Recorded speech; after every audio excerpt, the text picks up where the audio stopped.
Berbagai kasus menggemparkan terjadi di Indonesia selama tahun 2025.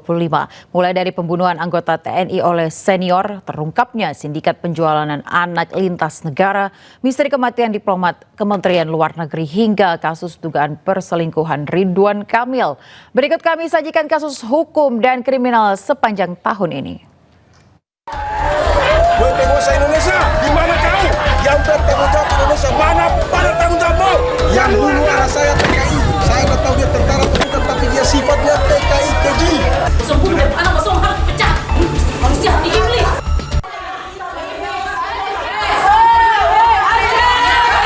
Keluarga korban Pradaluki Septril Syaputra Namo, anggota Batalion 834 TP Wakangamere Nagegeo Kupang, Nusa Tenggara Timur, yang tewas dianiaya seniornya Gram terhadap ke-17 terdakwa pelaku penganiayaan yang dihadirkan pada persidangan kedua. Ibu korban tak kuasa menahan emosinya melihat ke-17 terdakwa yang dalam persidangan selalu membantah perlakuan mereka terhadap putranya.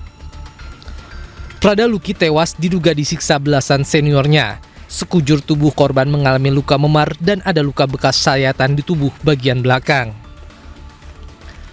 Pradaluki Septril Syaputra Namo baru 2 bulan berdinas sebagai anggota TNI setelah lulus sebagai Tamtama TNI Angkatan Darat di Singaraja, Bali pada Mei lalu.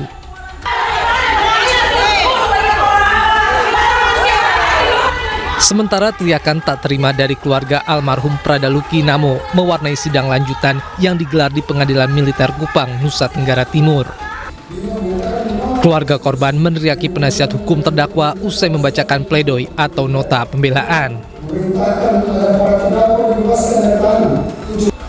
Sebelumnya 17 terdakwa dituntut hukuman 9 dan 6 tahun penjara disertai pidana tambahan pemecatan dari dinas militer terkait kasus penganiayaan hingga menewaskan Pradaluki Namo. Dengan tuntutan itu, keluarga korban menyambut baik tuntutan pemecatan terhadap seluruh terdakwa.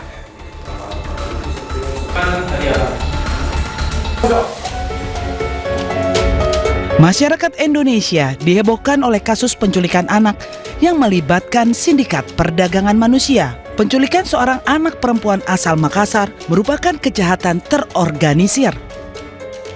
Berawal terekam kamera pengawas seorang perempuan dewasa menggandeng 3 anak kecil berjalan cepat keluar dari area taman. Salah satu anak yang dibawa adalah anak dari pasangan suami istri yang bekerja sebagai pelatih tenis yang dilaporkan hilang. Saat kejadian, ayah korban tengah fokus melatih olahraga tenis. Sementara putrinya asik bermain di sekitar lokasi hingga luput dari pengawasan. Setelah mendapatkan laporan dari ayah korban, tim kepolisian bergerak cepat. Hanya berdasarkan penelusuran rekaman CCTV dan pengembangan informasi lapangan, sepekan kemudian akhirnya korban berhasil ditemukan di Kabupaten Merangin, Jambi. Sebelumnya, Satuan Reskrim Polrestabes Makassar sempat melakukan negosiasi selama 2 hari dengan suku anak dalam. Lokasi terakhir korban ditemukan karena korban telah dijual ke suku anak dalam atau orang rimba di Jambi seharga 80 juta rupiah. Pelaku penculikan mengaku korban merupakan anaknya dan menawarkan adopsi secara ilegal karena kebutuhan ekonomi. Kemudian pelaku menawarkan anak korban penculikan melalui akun media sosial TikTok, Facebook, hingga WhatsApp. Korban dijual secara berantai. Pelaku penculikan menjual korban seharga 3 juta rupiah, kemudian dijual lagi seharga 15 juta rupiah ke pasangan suami istri. Dan terakhir dijual ke wilayah suku anak dalam Jambi dengan harga 80 juta rupiah. Peristiwa ini tentu saja menjadi peringatan keras bagi seluruh orang tua bahwasannya kejahatan anak masih marak terjadi. Jangan pernah lengah meski merasa anak sudah dalam pengawasan. Tim Liputan iNews melaporkan.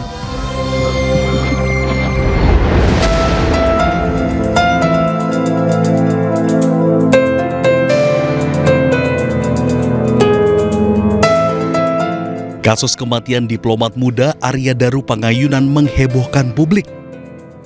ADP ditemukan tewas di kamar indekosnya dengan wajah terlilit lakban Selasa 8 Juli 2025. Jasadnya pertama kali ditemukan petugas indekos yang sebelumnya dihubungi sang istri untuk memeriksa keadaan suaminya. Dari pemeriksaan kamera pengawas, ADP sempat mengambil pesanan makanan dari ojek online dan keluar kamar untuk membuang sampah pada malam sebelum dirinya ditemukan terbujur kaku. Polda Metro Jaya yang menangani kasus ini menggelar 2 kali olah TKP guna mengumpulkan bukti-bukti untuk mengungkap kematian diplomat muda Kementerian Luar Negeri tersebut. Usai 3 pekan menyelidiki kasus ini, polisi mengungkap kematian ADP tanpa adanya keterlibatan orang lain dan tidak ditemukan adanya tindak pidana. Di sisi lain, pihak keluarga membantah bahwa korban meninggal karena mengakhiri hidupnya sendiri. Keluarga menempuh sejumlah cara untuk memecahkan misteri kematian sang diplomat muda. Tim kuasa hukum keluarga ADP mendatangi Mabes Polri untuk menindaklanjuti surat permintaan pengungkapan misteri kematian Arya Daru Pangayunan. Langkah ini dilakukan sebab adanya kejanggalan atas kematian diplomat muda tersebut. Pihak kuasa hukum keluarga mengungkap temuan baru usai melakukan audiensi dengan pihak kepolisian bahwa ADP pernah melakukan 24 kali check-in serta meminta polisi menyelidiki seorang wanita berinisial V dan pria berinisial D. Tim kuasa hukum mendesak Polda Metro Jaya segera meningkatkan status penangkapan kasus dari penyelidikan ke tahap penyidikan.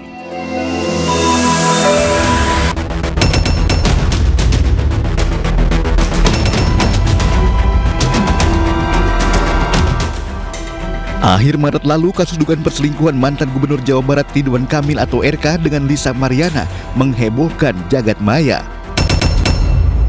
Dalam beberapa keterangannya di media sosial, model majalah dewasa Lisa Mariana mengaku pernah berpacaran dan memiliki anak perempuan dari RK berinisial CA. Tak hanya itu, Lisa juga mengaku pernah mendapat uang 100 juta rupiah dari RK untuk menggugurkan kandungannya. Dianggap mengganggu psikologis serta mencemarkan nama baik keluarga, RK melalui kuasa hukumnya kemudian melaporkan Lisa ke Bareskrim Polri. Lisa dilaporkan atas dugaan penyebaran berita bohong dan pencemaran nama baik. Pihak RK menyatakan semua tuduhan yang dilayangkan Lisa tidak benar. Untuk mengungkap teka-teki siapa ayah kandung anak perempuan Lisa berinisial CA, Bareskrim Polri melakukan tes DNA terhadap RK, Lisa, dan juga CA pada 7 Agustus lalu. Serangkaian pemeriksaan dan analisis DNA antara RK, Lisa, dan CA dilakukan Pusat Kedokteran dan Kesehatan Polri. Hasil tes DNA menunjukkan CA bukan anak biologis RK. Saat pengumuman hasil tes DNA, RK dan Lisa kompak tidak hadir. Keduanya diwakili kuasa hukum masing-masing. Setelah serangkaian penyelidikan yang dilakukan, polisi kemudian menetapkan Lisa sebagai tersangka. Usai ditetapkan sebagai tersangka pencemaran nama baik, Lisa menjalani pemeriksaan di Bareskrim Polri.